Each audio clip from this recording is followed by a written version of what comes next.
Vamos a la palabra del Señor, amada iglesia, y vamos a predicar en Efesios capítulo 2. En Efesios capítulo 2, el versículo 19. Efesios capítulo 2, versículo 19. Cuando lo tenga me dice amén, por favor. Dice la palabra del Señor así: así que ya no sois extranjeros ni advenedizos, sino conciudadanos de los santos y miembros de la familia de Dios, edificados sobre el fundamento de los apóstoles y profetas, siendo la principal piedra del ángulo Jesucristo mismo.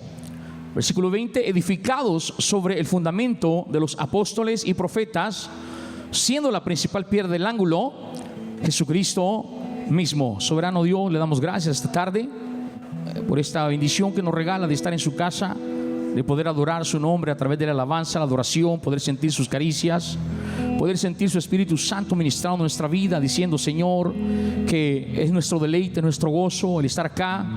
Pero también, mi Dios amado, le damos gracias por esta palabra que Señor nos va a dar en este momento. Háblenos al corazón, Señor, y que esa palabra, Dios, pueda alimentar nuestro espíritu y nos pueda, Señor, animar a continuar adelante, sabiendo que estamos en el verdadero y que, Señor, usted tiene, Padre amado, siempre todo en el control suyo. Gracias, Señor, en el nombre de Jesús. Amén, amén. Tome su lugar, amada iglesia. Yo quiero hablar un momentito bajo el tema edificados sobre el fundamento.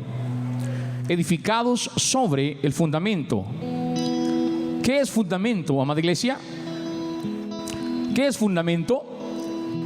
Fundamento es el principio o cimiento sobre el que se apoya y se desarrolla una cosa. Fundamento es el principio o el cimiento, la fundación sobre el que se apoya y se desarrolla una cosa. Sabemos que es sobre el fundamento donde se edifica una casa. Es sobre el fundamento donde se edifica un edificio. Y todo depende del fundamento que éste tenga para lograr mantenerse. Si tiene un buen fundamento y profundo, esa casa, ese edificio será seguro, sin importar lo que pase a su alrededor, ya sea que venga tempestad, ya sea que venga viento, ya sea que venga huracán o venga terremoto. Esa casa, ese edificio va a permanecer firme, no se va a caer. Pero si al contrario, si esa casa, si ese edificio, si esa construcción no tiene un buen fundamento, una buena base, al menor movimiento, ese edificio se va a derrumbar, se va a caer. Estaba viendo un reportaje acerca del terremoto que ha habido aquí en Puerto Rico. Sabemos que Puerto Rico es una isla y mucha de su construcción, de sus casas, están edificadas o hechas sobre, podríamos decir, arena o lugares movedizos. Y muchas de esas casas que se han derrumbado en estos terremotos que han habido en Puerto Rico son esas casas en las cuales no había un buen fundamento, en las cuales no estaban edificadas en un buen lugar. O también construyeron, hermanos, con material un poco más barato, un poco más cómodo, que también es otro problema si no se logra hacer una buena construcción. Los que trabajaron aquí en este lugar, algunos de los que están aquí trabajaron en este lugar. ¿Se recuerdan los fundamentos que hizo el pastor? Amén. Hermanos, unos grandes hoyos que hay ahí en esas columnas, unas grandes zapatas. Y gracias a Dios ya aguantó varios terremotos este edificio. Amén. La casa lo mismo. Él construyó la casa donde vivimos y la hizo de la misma manera. Y mi pregunta siempre era: Padre, ¿por qué le gusta hacer esos grandes hoyos? Amén. Profundos. y le gusta poner buen fundamento. Y él me decía eso, es para que aguante cuando haya un terremoto, es para que aguante cuando haya un buen movimiento. Y de hecho, gracias a Dios así ha sido. Ya aguantaron varios movimientos y ahí están. Pero ese es el fin, amada iglesia, de tener un buen fundamento, una buena base, que cuando vengan las tempestades, las tormentas, los vientos, los huracanes, los terremotos, esa edificación, esa casa, ese edificio pueda mantenerse firme y pueda mantenerse de pie. Ahora, hermanos, igual sucede en la vida espiritual, igual pasa en la vida espiritual. Nosotros como creyentes, nosotros como cristianos, necesitamos tener un buen fundamento para poder resistir todos los vientos y movimientos que se están dando y se van a dar en este mundo, amada iglesia. Yo creo que no somos ajenos ni extraños a lo que está sucediendo en el mundo. Amén. Creo que no somos extraños ni ajenos a lo que está pasando en el mundo. Todo lo que está sucediendo, hermanos, podríamos decir que es algo que va a mover a la iglesia. Y cuando digo iglesia, es la iglesia del nombre de Jesús. Vienen tiempos difíciles, amada iglesia. A mí me gustaría motivarte, a mí me gustaría animarte y decirte: no, este año 2020 va a ser excelente. Este año 2020, wow, va a haber... No. La Biblia, la palabra de Dios no dice eso. La Biblia dice que los tiempos van a ser peores. Amén.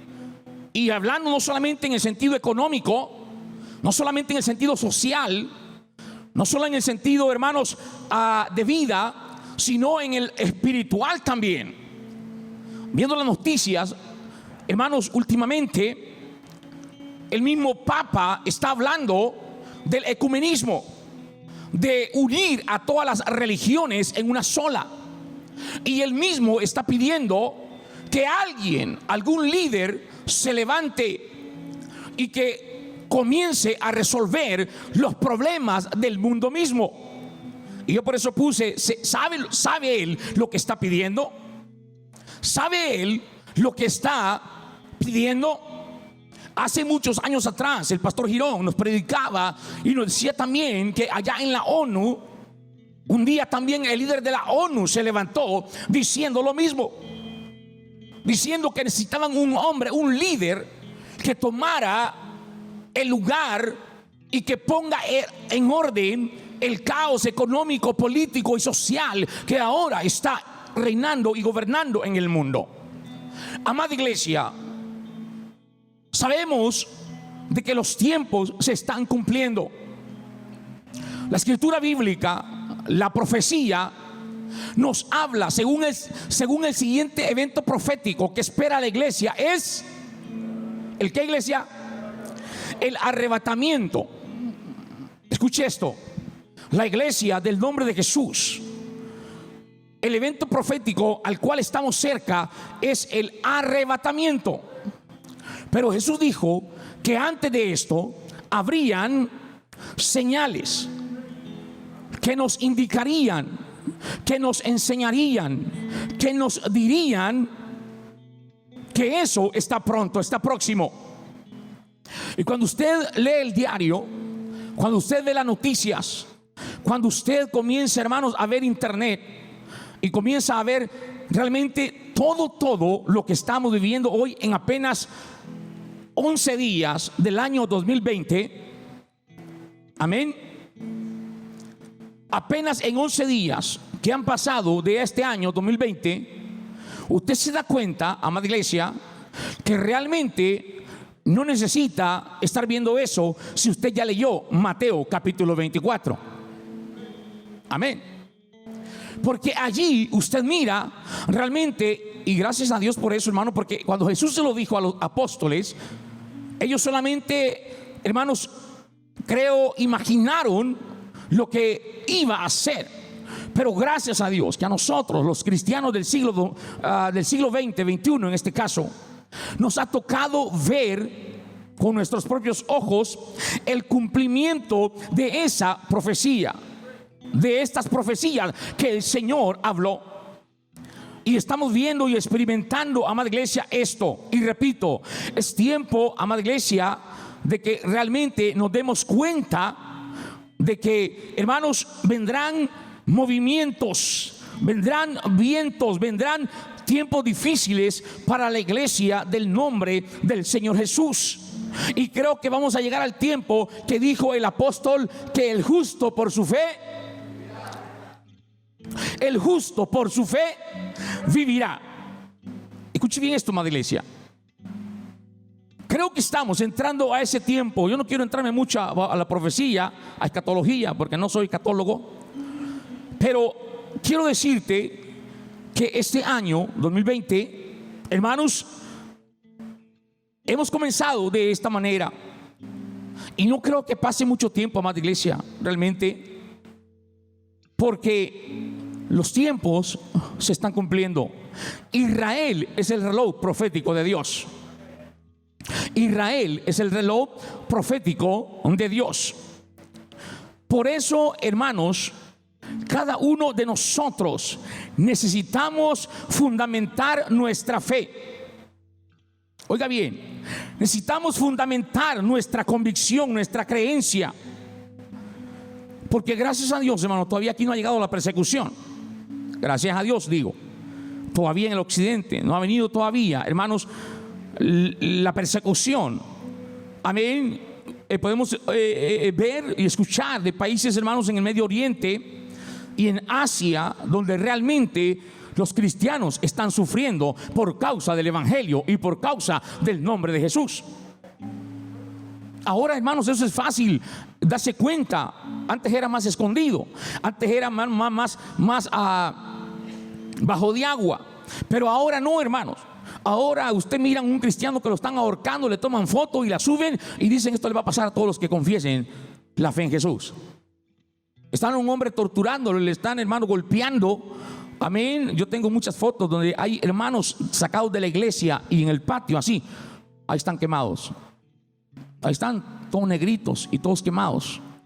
Amén. Otros que le disparan conjuntamente con sus hijos. Mujeres con sus hijos en el lomo y los matan así a sangre fría por estar en un culto, por estar, hermanos, en la iglesia.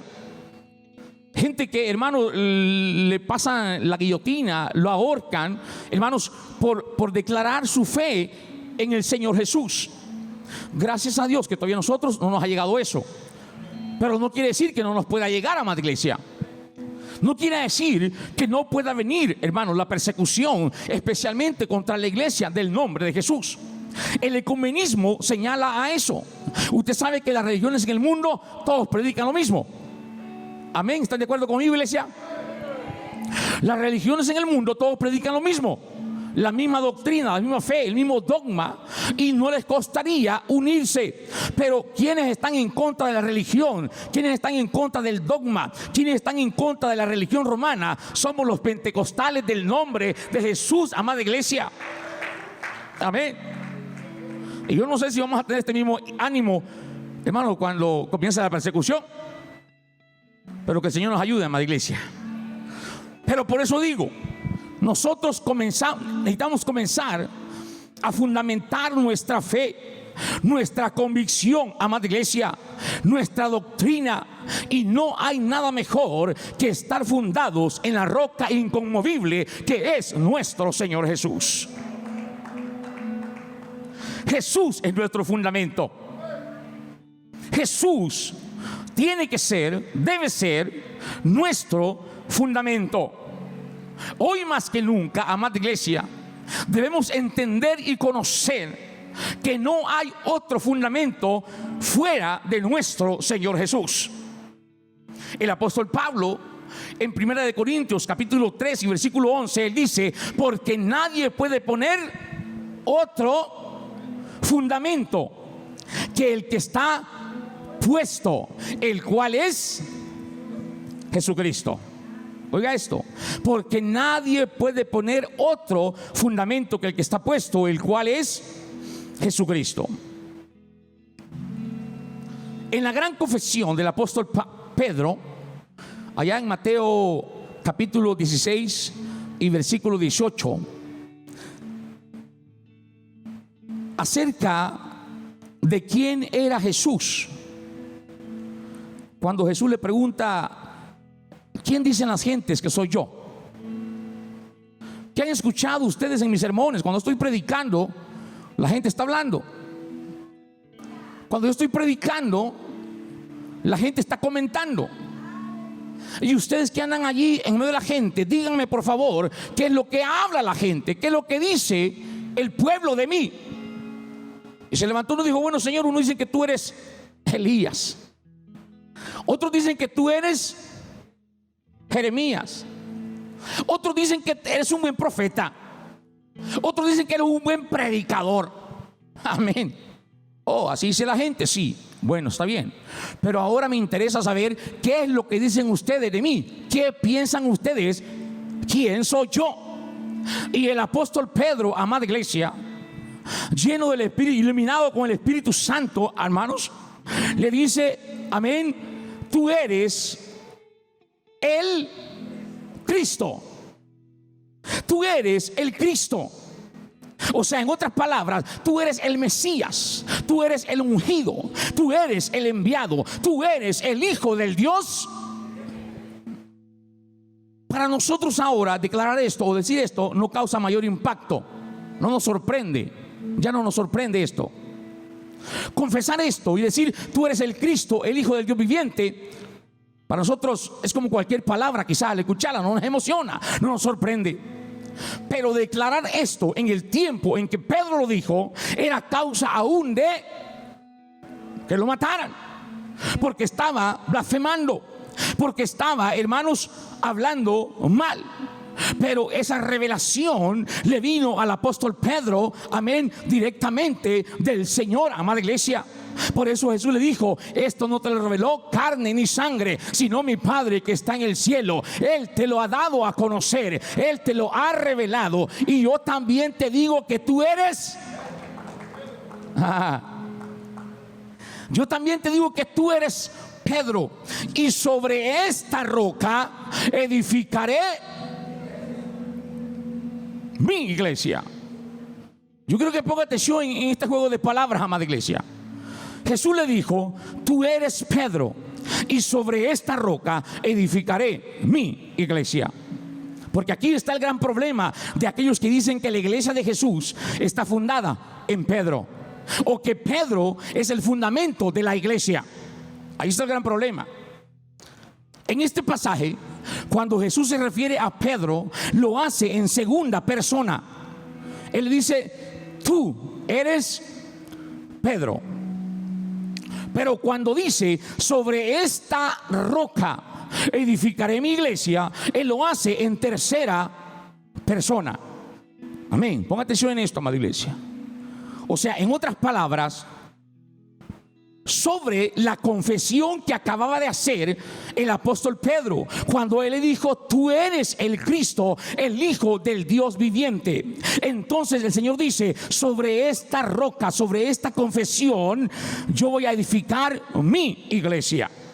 No sobre Pedro, no, sino sobre la confesión. O sea, en otras palabras, sobre él mismo, sobre Jesús. Porque Pedro en griego es Petros, que significa piedra pequeña. Pedro en griego es Petros, significa piedra pequeña. Pero, hermanos, roca en griego es Petra, que significa piedra de fundación. Entonces, cuando se habla de fundación, Jesús es llamado la piedra en la que está edificada la iglesia verdadera. Jesús es nuestro fundamento, y tanto el apóstol Pedro como nosotros solamente somos piedras vivas en este edificio llamado iglesia. ¿Por qué, hermanos? Porque Jesús es la piedra principal del ángulo sobre donde está edificada la iglesia del Señor Jesús. Aleluya. Por eso dice el versículo que leíamos: edificado sobre el fundamento de los apóstoles y profetas, siendo la principal piedra del ángulo. Jesús es la piedra principal del ángulo. en las construcciones antiguas, en los tiempos de Jesús, en los tiempos de los apóstoles, el arquitecto, el ingeniero, el edificador que iba a construir un edificio, una casa, siempre buscaba la piedra del ángulo. Oiga bien esto, era una piedra grande, era una piedra que el fundador, el edificador, ponía sobre, hermanos, como cimiento. Y sobre esa piedra de ángulo, este hombre comenzaba a edificar su casa. Imagínese usted un mal constructor, un mal ingeniero, un mal arquitecto que no pusiera esa piedra. ¿Qué iba a pasar con su casa? Un mal ingeniero que dijera, bueno, a mí yo voy a hacer esta casa y a mí me vale, no, yo no voy a vivir aquí, yo la voy a hacer. Y este hombre no ponía esa piedra de ángulo, sino que empezaba a edificar sobre tierra. ¿Qué pasaba, iglesia? Esa casa se iba a derrumbar y no importaba si estaba bien bonita, si estaba bien pintada, si estaba buenas ventanas, no importaba, esa casa se iba a caer. Pero si el edificador, el constructor, el arquitecto, el ingeniero siempre ponía esa piedra principal de ángulo, ese edificio, esa casa se iba a mantener. Por eso, amada iglesia, la iglesia del nombre de Jesús no se ha movido hasta el día de hoy, porque la iglesia está edificada sobre Jesús, que es la piedra principal del ángulo, y en el cual nosotros también, como los apóstoles y los profetas, estamos edificados, amada iglesia. Porque quiero decirte que a través de los años muchos han querido desaparecer a la iglesia del nombre de Jesús. A través de los años, en la historia de la iglesia del nombre, muchos se han levantado para querer desaparecer a la iglesia del nombre de Jesús, mediante decretos, mediante persecuciones. Muchos hombres se han levantado en contra de esta iglesia, pero yo quiero decirte que ellos murieron, pasaron, y ni siquiera ya hay memoria de ellos. En la historia de la iglesia, un emperador romano llamado Nerón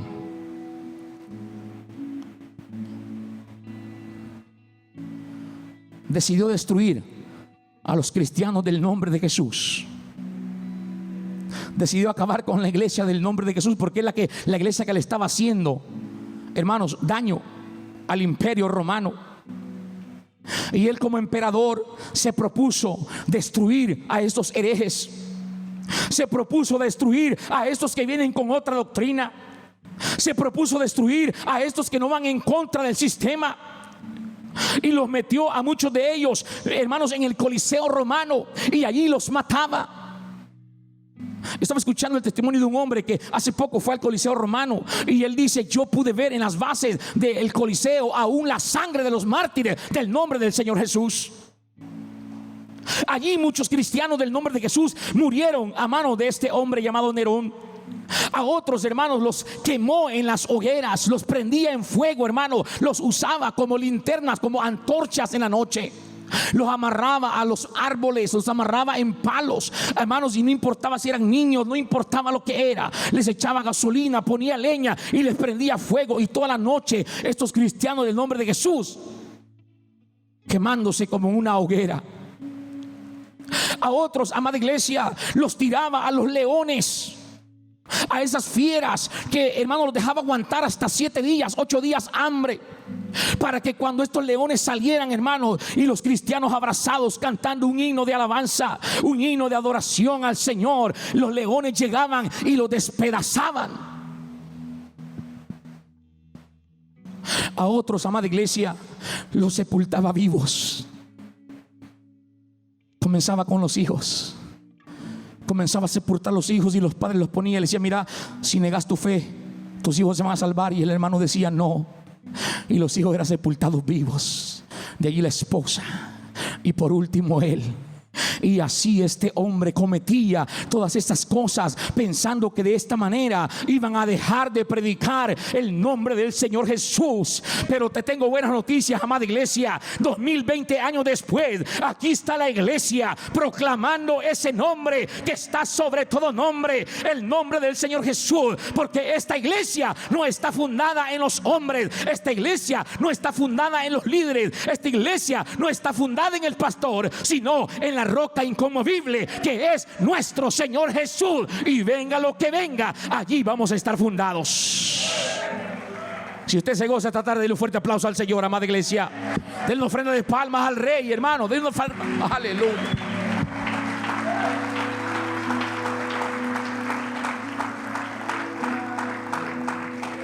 Si usted cree que está sufriendo, si yo creo que estoy sufriendo, si creemos que estamos sufriendo, ya hay muchos que sufrieron por nosotros y de verdad han sufrido.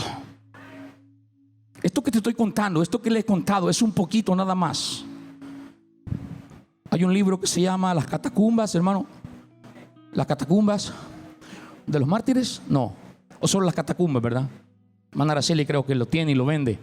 Hermana Araceli lo vende, ¿verdad? Los hermanos lo van a comprar.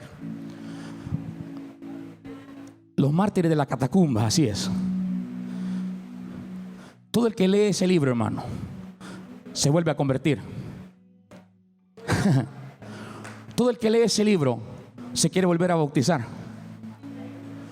Todo el que lee ese libro llora, dice hermano Rafael. Y es cierto, llora. Todo el que lee ese libro, hermano, se va a dar cuenta que todo lo que nosotros aquí llamamos pruebas, dificultades, luchas y todo lo que quiera, que muchas veces nos desaniman, no nos hacen seguir adelante, que nos hacen detenernos, que ya no quiere seguir adelante, todo eso, hermano, es risible. No es nada. Por eso digo, usted se va a arrepentir y le va a pedir perdón a Dios. Cuando usted se da cuenta lo que pasaron esos hombres, mujeres y niños del nombre de Jesús, todo lo que han experimentado y han vivido esta gente antes de nosotros, amada iglesia. Oh, hermanos, ¿y eso qué? Es para que muchos pensaron que de esa manera iban a destruir la iglesia del nombre de Jesús. Pensaron que muchos iban a destruir, hermano, a los del nombre de Jesús. Aún hay muchas historias, hermanos, en la cortina de hierro. Yo estaba leyendo un libro hace poco, hermanos, de eso.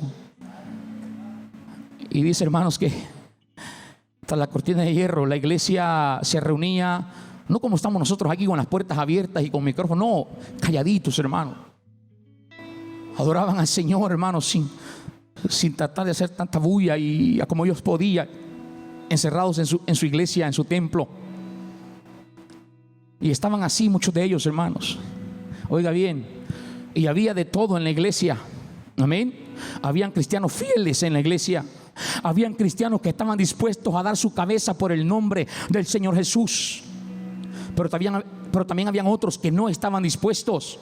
Solamente quizás estaban allí por congregarse o por estar allí. Y dice que un día, hermanos, estando ellos en el culto, de repente tumbaron la puerta. Amén. Y eran dos hombres armados hasta los dientes. Amén. Wow, y los hermanos se asustaron. Y esos hombres dijeron, bueno, ¿ustedes son la iglesia del Señor Jesús? Sí. Dice uno de ellos, les voy a dar una oportunidad. Todos los que quieran ahorita mismo renunciar a Jesús, les voy a dar chance que se salgan de la iglesia y se vayan. Pero los que están determinados y decididos se van a quedar aquí y los vamos a matar. La mitad de la iglesia aprovechó la oportunidad. Hoy es cuando. Y la otra mitad se quedó adentro y se abrazaron y comenzaron a entonar un canto de alabanza al Señor.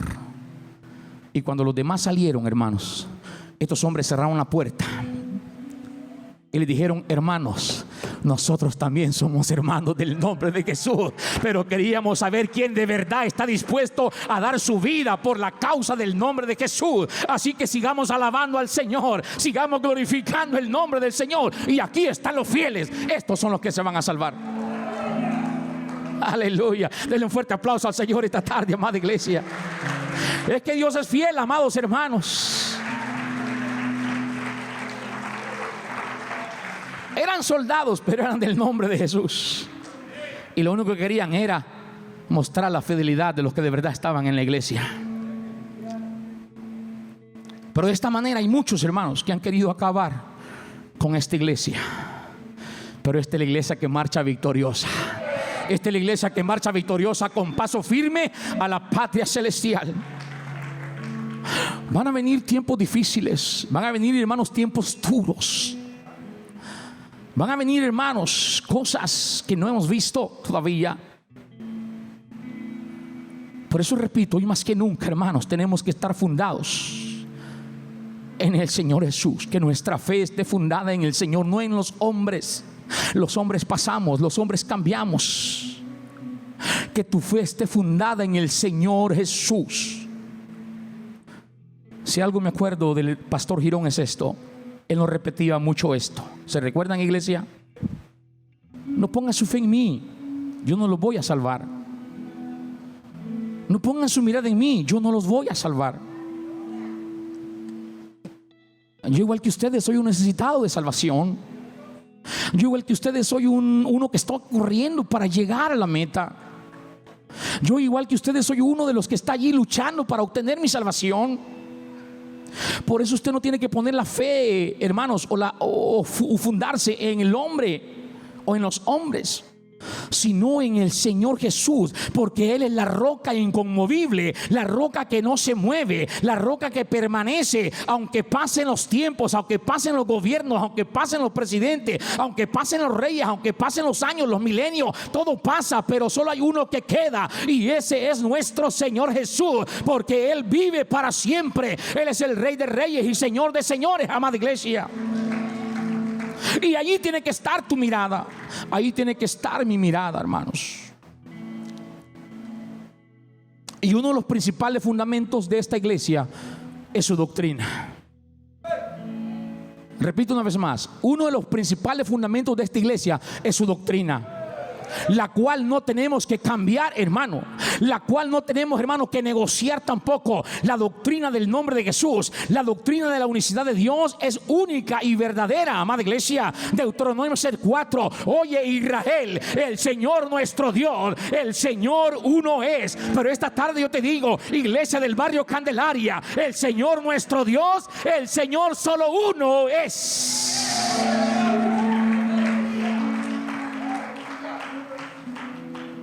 No importa que hoy últimamente se esté levantando, hermanos, cuánta religión, cuánta denominación, cuánta enseñanza falsa. Por favor, nosotros, del nombre de Jesús, no perdamos cuidado en eso, hermanos. No ponga atención a esas herejías. No ponga atención, hermanos, a esas enseñanzas diabólicas que están tratando de confundir hoy a la gente más que nunca, la nueva era. Lo que estaba predicando el hermano en la mañana también. Hermanos, usted sabe que este mensaje del nombre de Jesús, este mensaje del único Dios que está desde Génesis hasta el Apocalipsis, este mensaje lo predicaron los profetas en el Antiguo Testamento. Por eso el apóstol Pablo aquí en Efesios dice, hermano, edificado sobre el fundamento de los apóstoles y profetas, porque no es un mensaje en el Antiguo Testamento y otro mensaje en el Nuevo Testamento. No es una enseñanza en el Antiguo ni otra enseñanza en el Nuevo Testamento. No es Jehová en el Antiguo Testamento ni es Jesús en el Nuevo Testamento. No, Jesús es uno. Jesús es uno. Él es uno y uno es su nombre. En diferentes manifestaciones sí, pero Él es uno.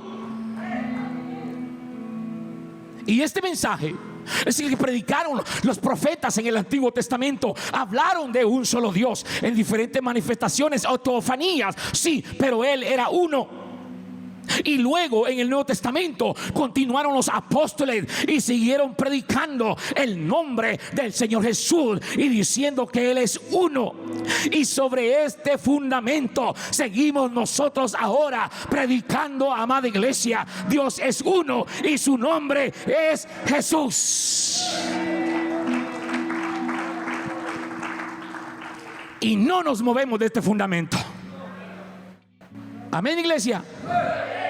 No nos movemos de este fundamento. No me importa lo que estén predicando otros. No me importa lo que estén enseñando otros. No me importa si la iglesia del vecino se está llenando porque ahí dejan permitir y hacen de todo. No, aquí la iglesia seguirá predicando que Dios es uno, Dios es uno, Dios es uno y uno es su nombre.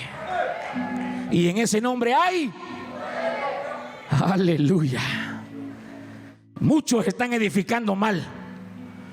Muchos están creyendo y predicando una dualidad de Dios, una falsa trinidad de Dios, que por supuesto no existe, y a lo que llamamos politeísmo. Amén. Jesús dijo: no tendrás dioses ajenos delante de nosotros.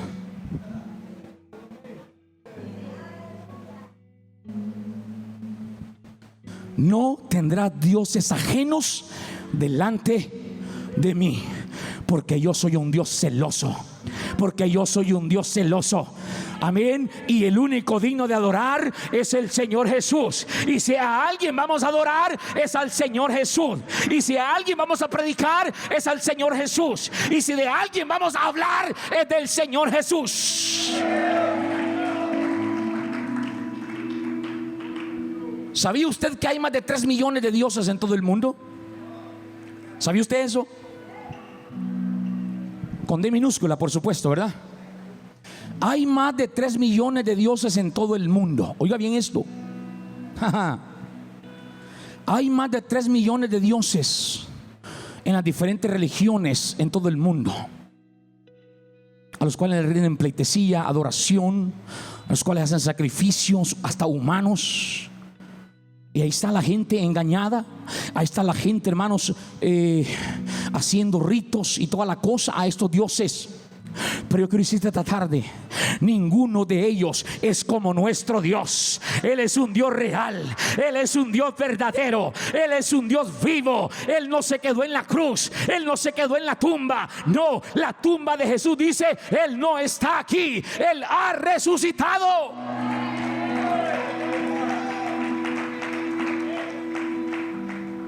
Si usted va a la tumba de Mahoma, ¿qué pasa, madre iglesia? Aquí yace el gran profeta Mahoma. Entre y rinda la adoración. Si usted va a la tumba de Buda, ahí está el viejo panzón. Aquí está nuestro gran Dios Buda sobre la panza. Si usted va a la tumba de Confucio, ahí está el gran Confucio. Pero usted, si algún día va a Jerusalén, le invito a que vaya a la tumba del Señor Jesús. Afuera hay un letrero que dice: Él no está aquí, Él ha resucitado. Él no está aquí, Él ha resucitado. ¿Por qué buscáis entre los muertos al que vive?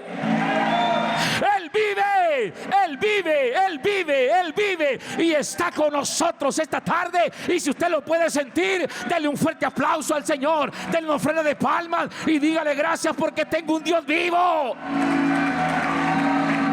Tengo un Dios vivo. Tengo un Dios vivo que no lo cargo. Él me carga a mí. Él me lleva a mí. Él me carga a mí. Tengo un Dios que todo lo puede. El único y verdadero Dios. En Él está nuestra fe. En Él está nuestro fundamento. El único que permanece y va a permanecer por los siglos de los siglos. Porque Él dijo: yo soy el alfa y la omega, el principio y el fin, el que es, el que era y el que viene pronto.